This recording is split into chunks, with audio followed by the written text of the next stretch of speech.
Hey guys, SoCal Val here. You are listening to the Hitting the Turnbuckle podcast.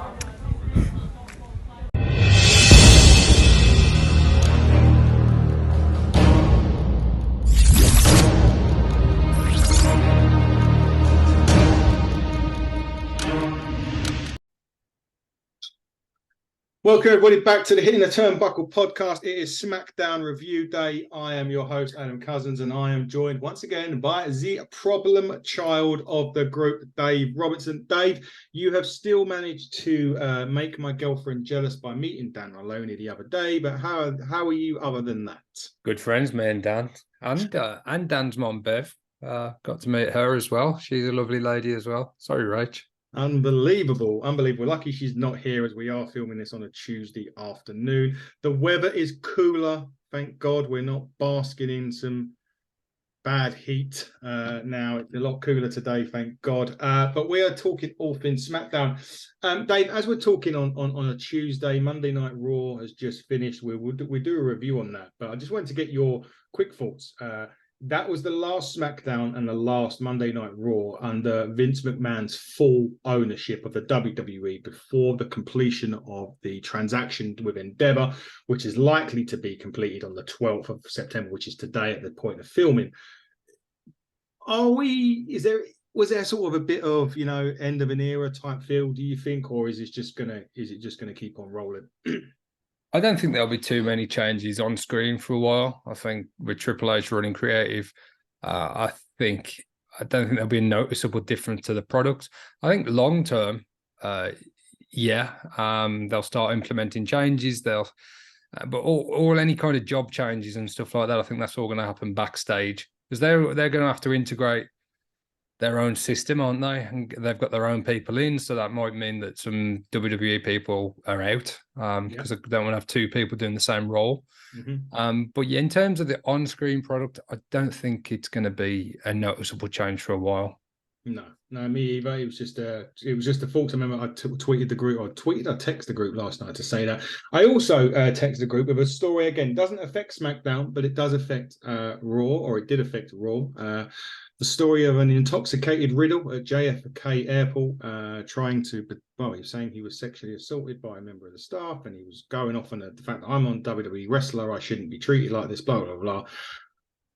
He's already been in trouble before, not necessarily for that, but for intoxication. He had failed a wellness test. With the new, and I'm going on this, with the new change from Endeavor, he doesn't get, I know that Dana White doesn't have an interest or an influx or any kind of thing with the WWE. I know him and Riddle don't get on anyway. Is this worrying times for Riddle now? Because there was talk yesterday on Monday that Riddle may well be fired or could be getting fired for this. Do you think that is enough to warrant them to get rid of Riddle?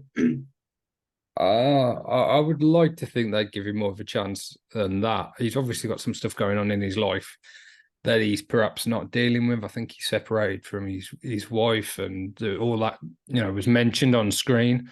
Hopefully he can get the right help and he can be signposted to the right counselling. I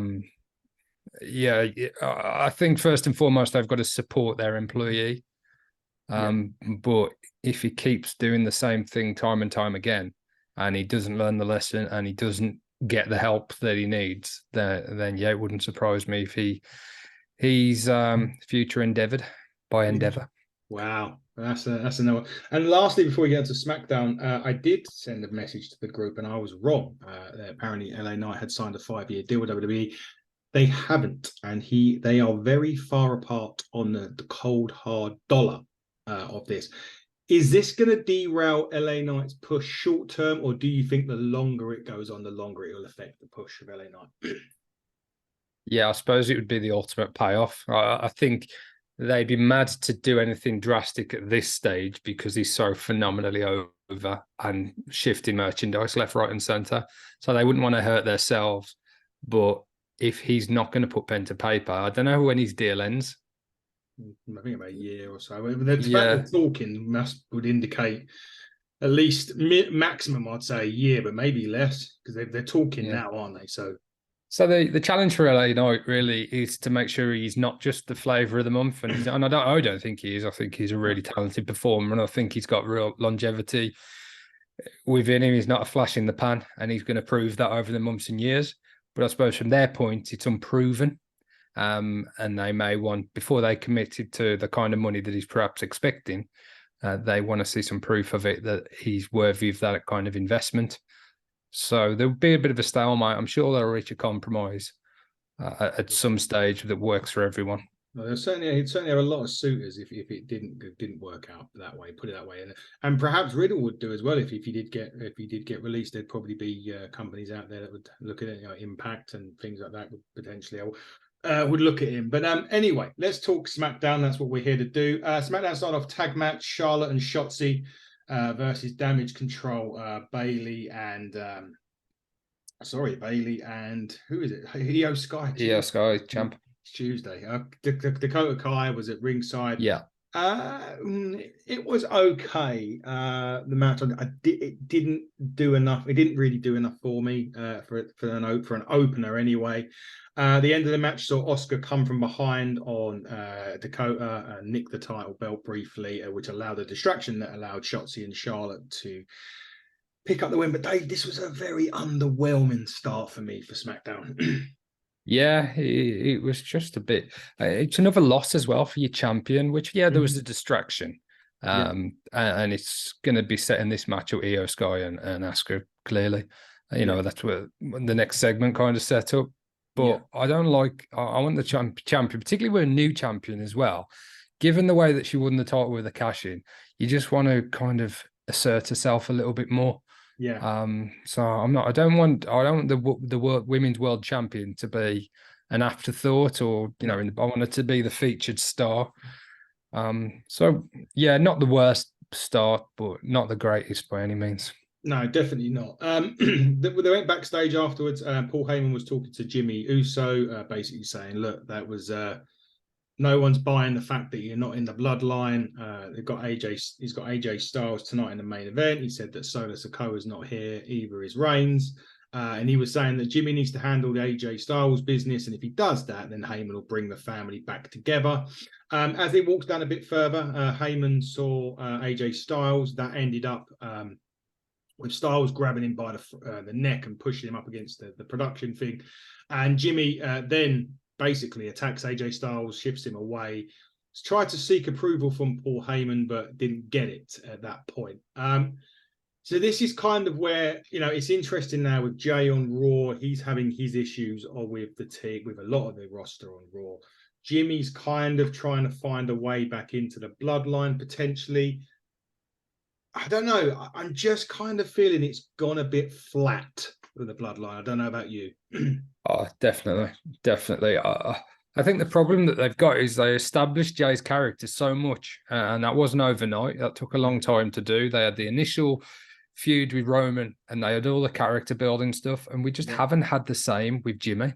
No. So for us to be expected to care about Jimmy and his story as much as Jay's, it's impossible, really.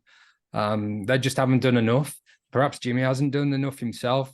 Jay, we've got main event Jey Uso. We've got, that reaction he got on Raw. I've only saw the start of Raw. Yeah.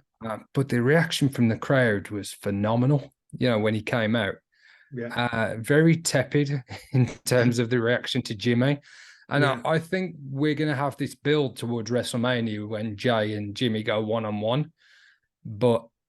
And maybe that's why we need the bloodline involvement in it, to make Jimmy's story more interesting.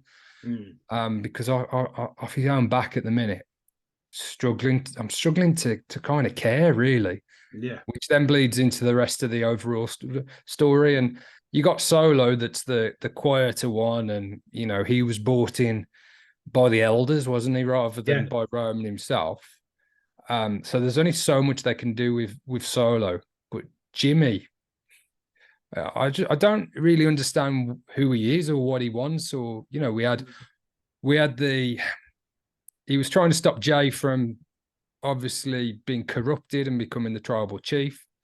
Now he's back in the next minute and he wants to be part of the bloodline again. So who is he? You know, what's his character? What does he stand for? Is he a liar? Is he a hypocrite? Is he insecure?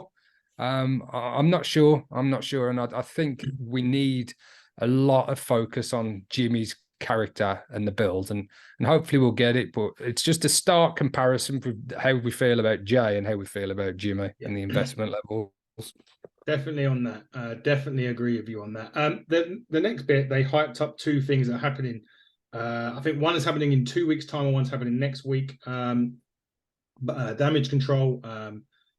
Io Sky's going to put the title on the line against Asuka in 2 weeks, so you're kind of hoping for a championship retain on that point to give Io the win that she's been craving, because you said they've lost quite. Yeah, she really needs it. Yeah, and then also John Cena will get the Grayson Waller rub next week, or this week, shall we say, as he's on the Grayson Waller effect. I'm kind of hoping at this point, Dave, that with Cena being on so much, he needs a feud to get him going on SmackDown. He's on for another 6 weeks, so it's about time, maybe next week. I don't think Grayson Waller's the right person, but there needs to be a feud there for Cena, doesn't it? He can't just come out every week and do little or nothing. Yeah, we need some direction with it. We need to know where it's heading and what the big payoff is. I mean, we've seen need some wins as well. The only time we tend to see him these days, he's losing. So, yeah, you're absolutely right. Let's get something set up. And that's not just a one-off special. We don't want weeks of one-off special appearances, do we? We want something. We want a story. We want something we can get invested in. What about if they decide that Cody's the man that goes to SmackDown and have Cody and Cena? Yeah, I'd be up for seeing that. I think that's a great story they could tell. I'm sure Cody could get that over to the moon, that he's got to, he's got to beat Cena. He's got to beat the man that the company was built around for so long. Cena was the face of the company, and Cody, I don't know, I'm sure he faced him in his initial run. Probably. But not like a main event level match that it would be now, like an attraction or a featured match. So yeah, that would be an interesting move. But we're just going to get more Austin Theory. We've been there, we've done it, we've had that at WrestleMania. So yeah. I hope they don't go in that direction. I'm glad that you mentioned the aforementioned Austin Theory, because that sets up the next segment, which was a match between him and LA Knight. Really good match. I liked it. I still, with Austin Theory, the more that he loses, I know LA Knight kind of is on the upward trend, maybe where Austin Theory was, say, 2 years ago. But now you're really losing this investment that, they were high on Austin. Maybe this was a Vince McMahon thing. I don't know. He was high as hell on Austin Theory. He was getting everything handed to him. Austin Theory seems to be losing the stock this way. LA Knight seems to be gaining the stock. Have they got to be careful with this? Obviously LA Knight picks up the win with a blunt force trauma. Have they got to be careful? Because if they really see Austin Theory as a megastar of the future, they can't kill it all now, though, can they? No, exactly. They've spent a lot of time and effort in establishing him, and he's definitely been on more of a bad run. Yeah. Than he was at the start of the year. Obviously dropping the title as well, losing the rematch. Yeah. I'm unsure what they do with him though. Now, what would you like to see from Austin Theory? I would go back down to NXT. Everyone else seems to be going there at the moment. Becky Lynch is on there tonight against Tiffany Stratton, and Dominik Mysterio is the North American champion. They've had Judgment Day be a part of it for a few weeks. So right now, if he's going to keep losing, then there's no investment in him going forward. So they're going to need to do something. So I would say NXT for me would be. Yeah, it's just going to get lost in the shuffle if they're not careful. Yeah, and then no one's going to care about him, and you can't really build it. Once you've dropped him down, you can't really build him back up. It's very difficult. To do that. Now, moving on from that, there was a bit of a funny skit with it. Now, there was an interesting skit backstage. Paul Heyman was trying to find out who the compensation was for Jey Uso going over to Raw. LA Knight comes into the room. Adam Pearce books Miz and LA Knight again. So the draft means absolutely nothing again going forward, as the Miz from Raw is taking on LA Knight from SmackDown this week on SmackDown. But then there was an exchange between Paul Heyman and LA Knight, and I'm just wondering, is that setting up LA Knight for a showdown with the Tribal Chief? Yeah, it definitely could be foreshadowing that that's the direction they're going in. Um, I it's again, I can't imagine that LA Knight beats Roman Reigns though, so No. it's a little bit difficult to get invested in. I Mm. think they're still suffering from not putting the title on Cody back at WrestleMania, and I don't want to keep harping on the same point. Mm. But like you alluded to it earlier about it feeling a little bit flat, I thought the whole episode was a bit flat, but some bits were just a bit dull and boring. You know, there's some good wrestling on, and they've got a great roster over on SmackDown. But yeah, I didn't. It didn't really give me much to get excited about. Would I love to see LA Knight challenge for the title? Yes. But I'm just given how the what's happened with Roman Reigns and the way it's been booked this year. I need to feel that LA Knight has got a realistic chance of winning the title. Yeah. And that's going to take some doing. So when's Roman next scheduled to appear? Survivor Series?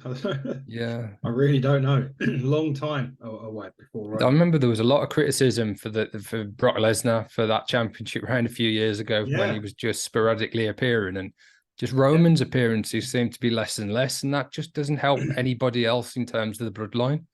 They're just lost. They're lost without him, I think. Yeah, not from a championship perspective either. And the people were right to criticize Brock and the title reign back then, because this is your champion.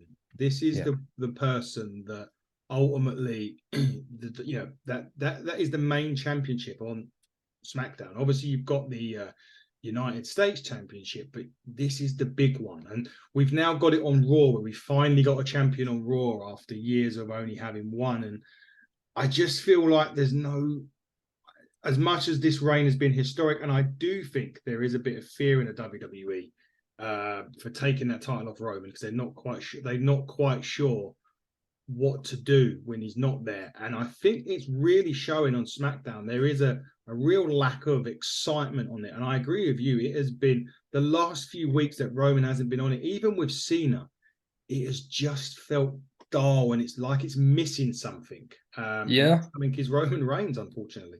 And I don't know if that is got anything to do with the Endeavor situation or in terms of the planning, because they just seem to be doing a few bit just totally on the fly, and there doesn't seem to have been a plan. No, and they're just kind of doing it week to week. So hopefully, once the takeover happens and everything settles down, and then, I said earlier I didn't think the on-screen product would be affected too much. More in terms of who's booking the shows, and who's appearing on the shows. But there's definitely some work to do in terms of the story, and the main story and your main champion has got to be featuring more. We don't even seem to get the advertisement like next week Roman Reigns will be appearing anymore. No, I don't know. It's just gone very quiet on the Roman Reigns front. Yeah, very quiet, and as you say, they're very dull. And maybe this is what they're concerned about. Maybe this is the testing the water phase. How will it get on without Roman as champion, or without Roman there? And on the long and just short of it at the moment, not very good. But you will have a champion on that show, and perhaps Cody being the champion will give it something, because then you do have the championship there. It will not say be defended every week, but it will be defended at every major pay-per-view and bits and pieces. So perhaps Cody is needed to dethrone Roman finally, and get a proper champion on there. I think at this stage you got to consider putting it forward. I know WrestleMania is the mountaintop, and that is, but we don't want like the next 6 months or so to just be, I don't know, spinning the wheels towards WrestleMania. We want to get excited about stuff on a weekly basis, and we want those title defenses to feel like the champion can win or lose. To me, the prospect of LA Knight facing a Cody Rhodes for the world title, the Universal title, is more interesting at this point than facing Roman, because I kind of know what we're going to get. Yeah, exactly that. And let's see what happens in the next couple of weeks. The next match was Judgment Day versus the Brawling Brutes. Again, we're talking about how things can be obvious. This was obvious that Judgment Day was going to win this. However, The interesting bit at the end was actually at the end of this match. The Judgment Day won. It was Finn and Priest. They're on the same page as we speak at the minute. They beat them. It was good tag. Pete Dunne's been doing a lot of work on NXT now. He's a part of a cup competition, the Heritage Cup league thing that they're doing. So it's good to see him getting some singles action. He's far better single than he is in a tag, and they need to give him that back to Pete Dunne instead of Butch. But anyway, it was a good tag team match, but the ending of that match was more interesting when Bobby Lashley and the Street Profits come down. He announced that obviously that the bloodline is crumbling, but it won't be the Judgment Day taking over. It will be Lashley and the Street Profits. So finally, a bit here, Dave, that I can get behind Bobby Lashley and the Street Profits. I was saying this when I first started the podcast with Andy. I want to see this group form. Maybe add Bianca. I know there's a bit of a fear about adding Bianca into it as a heel because they are meant to be heels. That's where they're portrayed at the moment as the top heels, even though they're not quite heel yet. But this is something I can get behind, and I really want to see where they go with this. Yeah, this does interest me. You know, this is a type of rivalry that I want to see. We need a name for this group, whether it's going to be the Hurt Business or something totally new with those three guys, but setting up those matches in that feud with the Judgment Day, and it makes perfect logical sense. I know they don't take any pay really any attention to the draft, but the fact that the Judgment Day are the champs, they can go to both shows. Yeah. So for Lashley and the Street Profits to challenge them, you know, on SmackDown is great, and I think we're going to have a good run and series of matches there. Do you think they're going to be a heel group then, Lashley and the Street Profits? Well, apparently so. There is an interest. There is apparently when they do their thing that backstage and WWE have their heel sheet and the face sheet. Yeah, they are up there on the heel sheet currently. LA Knight's currently the top face of WWE, of SmackDown brand, and the Lashley's on the heel side with the Profits. So although they haven't officially turned, they are at the back. They are on the heel sheet. So yes, okay, it's interesting because obviously Judgment Day are heels, all heel. You know, one of the biggest heel group really, other than the Bloodline. So yeah, maybe they begin life as a face and they have this rivalry, and then they go off after that. And we expect when the Judgment Day lose the titles down the line, they'll just be on Raw, which will then really give the opportunity for Lashley and the Street Profits to dominate SmackDown. Yeah, exactly that. We will see. Main event time. You know, the match itself, AJ and Jimmy Uso. Jimmy Uso was a really good. It was actually a good main event match. It was a pay-per-view quality. But as ever now, Solo Sikoa was on SmackDown. And was looking to try and, well, I wouldn't even say helping. He was just standing there, really. You see a few times there where Jimmy was asking Solo to hit him while the referee's back was turned, and he wouldn't do it. Didn't do it. AJ gets a win for the phenomenal forearm. Sikoa then runs into the ring. So runs in the ring as AJ runs away. But then the Judgment Day. Now, this is, again, another piece of interesting bit to the puzzle. This is where SmackDown, the last quarter of the show, delivered the most interesting television or more compelling television. At the end, Judgment Day come out, annihilate AJ, throw him back into the ring for Solo to hit the Samoan spike. So now are we now maybe doing with faction warfare as more, not necessarily bloodline turmoil? Are we going to end up with a bit of like a faction warfare between the Judgment Day, the Bloodline, and Bobby? Let's call them the Hurt Business 2.0. Yeah, and that's interesting going into Survivor Series, isn't it? We've got all these separate factions. From maybe we got a traditional Survivor Series match. Interesting. I don't know. I wasn't sure whether the Judgment Day were trying to align with the Bloodline as such, or it would be interesting to hear their objective. I don't know if they. I haven't, as I say, I've only saw this opening segment of Raw, so I don't know if the Judgment Day say anything in regards to that, what happened on SmackDown on Raw. But yeah, it has set up a fascinating situation where you've got all these separate groups, and you don't know if they're all gonna combine or whether they're going to work together at all. Yeah, as you say, the last half of SmackDown, the last kind of half an hour, 45 minutes were were a lot better than the opening hour or so. They've got work to do, but they've got the people there that are capable of doing it. Just needs that direction, and I think the Jimmy Uso thing is the one that I'm worried about the most. Just because I've seen how popular Jay is, and you want that ultimate story of the brothers facing each other at WrestleMania. I'm just curious as to how they get there, and it's got real heat going into WrestleMania. Interestingly enough, if you watch Raw, there is a part there where the Judgment Day are trying to recruit Jey Uso. Okay, so that plays into this a bit more into that. But I mean, overall, David, SmackDown wasn't great. It hasn't been great for a couple of weeks. It really is lacking something without Roman and without this, not necessarily the bloodline storyline, but without Roman being there and things going on, it is lacking a little bit. Let's just quickly talk about some events that's coming up. So that obviously a bit later on, this is Tuesday, we're recording this. CJ Carter is going to come on a bit later on tonight. We're going to talk all things Gold Rush and Ignite with him. We do have Doug Williams tomorrow, Wednesday the 13th. We're going to have a chat with a bit. Yes, you do that very, very well. We do have that. The boys are back. Andy's struggling to get back, but he is back. He's at least in Dublin anyway. Parker's obviously at home. We didn't have that far to travel. So we will be getting back to AEW reviews this week. Hopefully Parker, because I'm not here Thursday. So hopefully Parker and just good self, Dave. Perhaps Andy, if he watches it, we'll get on and do the Dynamite. Time to start doing some work. Certainly is. Hopefully he can do some Dynamite stuff this week. We may have to let them do Collision depending on what's going on Sunday, because me and you are going to be me and you, hopefully you, obviously Stace is going to be dropping anytime soon. Good luck when that does happen. It's number 2 on the way very, very shortly for you. Hopefully just keep it a little bit longer so we can get to Gold Rush on Sunday. Yeah, hopefully, yeah. Hopefully we'll see how we go. Me and you should be there. I'm definitely going to be there with Rachel for Ignite and Gold Rush. We're crowning our first champion, as you probably know because we've tweeted about it enough.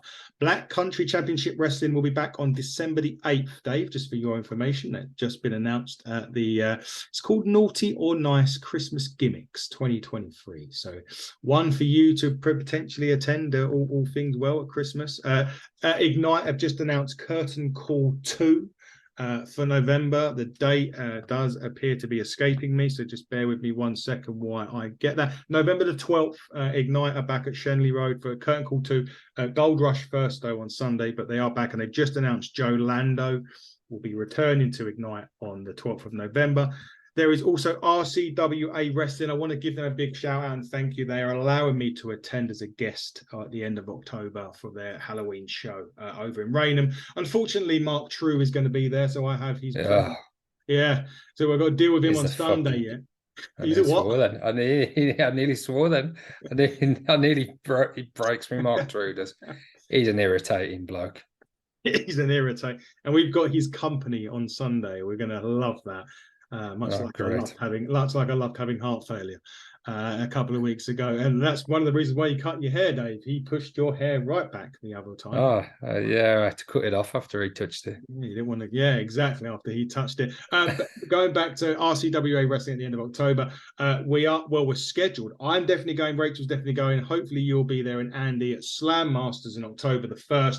Again, we got to thank Beers and Beatdowns, Blanche and Dange for sorting us out there. We can't wait to go and meet the guys at Slam Masters and meet part of the Bullet Club as well, Dave. Ace Austin, Bullet Club ABC will be there. Wild Boar, I met him a couple of weeks ago. What a great guy he is. James Ellis, top talent in Wales, will be there as well. The tickets are still available for that, so please get them.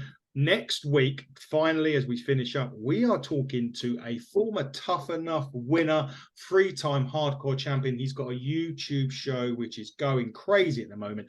Maven Huffman will be joining us, so get your notes ready for that, Dave. We're probably going to have a few questions about Tough Enough and co for that. But he has been the problem child, Dave Robinson. I have just been your glamorous host, Adam Cousins. This has been the Smackdown review show, guys. Again, we're back later on with CJ Carter. That will go out on Wednesday. All this will go out today on Tuesday. But until then, buckle down, stay safe, and goodbye.